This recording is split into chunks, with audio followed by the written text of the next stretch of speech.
Hello friends, welcome back to channel. இது உங்கள் JRU.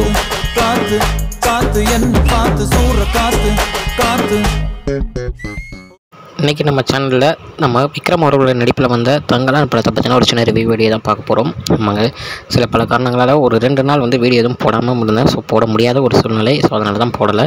So இன்றைக்கி தங்கலான் படத்தோட ரிவ்யூவை போட்டுடலாம் அப்படின்ற ஒரு பிளானில் தான் இந்த ரிவ்யூ இருக்குது.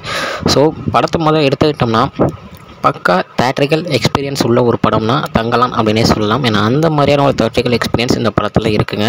ஸோ தேட்டரில் போய் பாருங்கள். ஃபஸ்ட்டே நான் சொல்லிடுறேன். ஸோ படத்தில் கதையை எடுத்தோம்னா ஒரு ஊர், அந்த ஊரில் இருக்கிற மக்கள் தங்கம் எடுக்கிறதுக்கு ஒரு இடத்துக்கு போகிறாங்க. ஸோ அந்த கூட்டு போகிற ஆள் நம்ம இங்கிலீஷ் ஆக்டரான நம்ம டேனியல். அவர் இதில் ஒரு துறையாக நடிச்சிருக்காரு. ஸோ அவர் கூட்டு போகிறாரு. ஸோ அந்த இடத்துல அவங்க என்னென்ன சந்திக்கிறாங்க, என்னென்ன நடக்குது, அதுக்கப்புறம் தங்கம் எடுத்தாங்களா இல்லையா, அதை பற்றின கதை தான் முழுக்க இந்த தங்கலான் படம்னே சொல்லணும். ஸோ முக்கியமாக இந்த படத்தில் பார்த்திங்கன்னா நம்ம இங்கிலீஷ் ஆக்டர் வேறு மாதிரியான ஒரு நடிப்பை கொடுத்துருக்காரு நம்ம டேனியல். ஸோ அவருக்கு ஃபஸ்ட் நம்ம பாராட்ட தெரிவிச்சுக்கலாம். ஏன்னா அந்த மாதிரியான ஒரு ஆக்டிங்கை அவர் இங்கே கொடுக்கணும் அப்படின்றது கிடையாது. பட் ஆனால் ஒரு பக்கா தமிழ் ஃபிலிமில் இவ்வளோ மாசாக ஒரு இங்கிலீஷ் ஆக்டர் நடிக்கிறாருன்னா அது ஒரு மிகப்பெரிய ஒரு விஷயம் அப்படின்னே நான் சொல்லுவேன். ஸோ அந்த மாதிரி ஒரு ஆக்டிங்கை நம்ம டேனியல் அவர்கள் கொடுத்துருக்காரு. முக்கியமாக இன்னொரு ஆக்டர் யாருன்னு பார்த்திங்கன்னா மாளவிகா மோகனன்.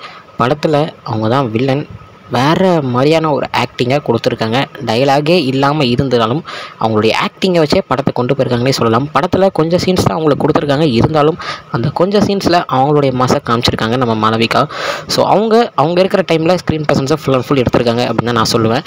தென் படத்தில் பார்த்திங்கன்னா எல்லோரும் அந்த ஒரு ஊர் மக்கள் எப்படி நம்ம பாரஞ்சித் சொல்லியிருந்தாரோ, நம்ம விக்ரம் சொல்லியிருந்தாங்களோ, அந்த 200 மக்களும் அவங்கவுங்க ஸ்பெஷாலிட்டி, அவங்கவுங்க தனிப்பட்ட ஒரு ஆக்டிங்கை கொடுத்தனால தான் படம் எவ்வளோ மாசாக வந்திருக்கு அப்படின்னு சொல்லணும். ஸோ படத்தில் கதை ட்விஸ்ட்டு இந்த மாதிரி நிறையா உள்ளே போயிட்டே இருக்கும். ஸோ அதை நான் இங்கே சொல்லிட்டா உங்களுக்கு படம் பார்க்குறதுல ஒரு சுவாரஸ்யம் இருக்காது. ஸோ படத்தை போய் பாருங்கள். ஒரே ஒரு வார்த்தையில் சொல்லணும்னா நம்ம 1000ல் ஒருவன் படம் நம்ம கார்த்தியோட படத்தை மிஸ் பண்ணிட்டோம் அப்படின்னே சொல்லலாம்.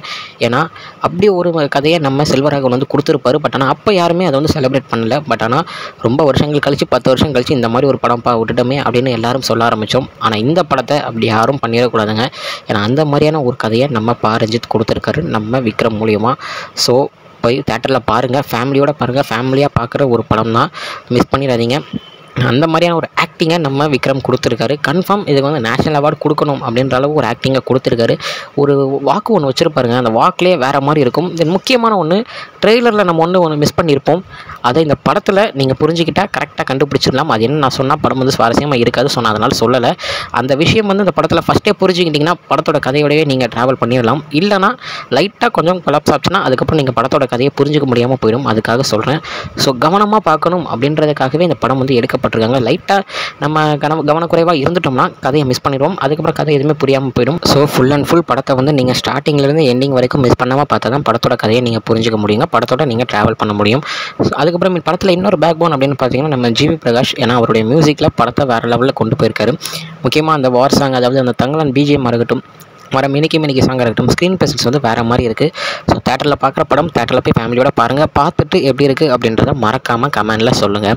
ஸோ இன்றைக்கி நம்ம சியான் விக்ரம் அவருடைய தங்கலான் படத்தோட ரிவ்யூ பார்த்துருக்கோம். ஸோ இது மாதிரி நிறையா அப்டேட்ஸுக்கு மறக்காமல் நம்ம சேனலை சப்ஸ்கிரைப் பண்ணிவிடுங்க. உங்களுக்கு வீடியோ வந்துகிட்டே இருக்கும்.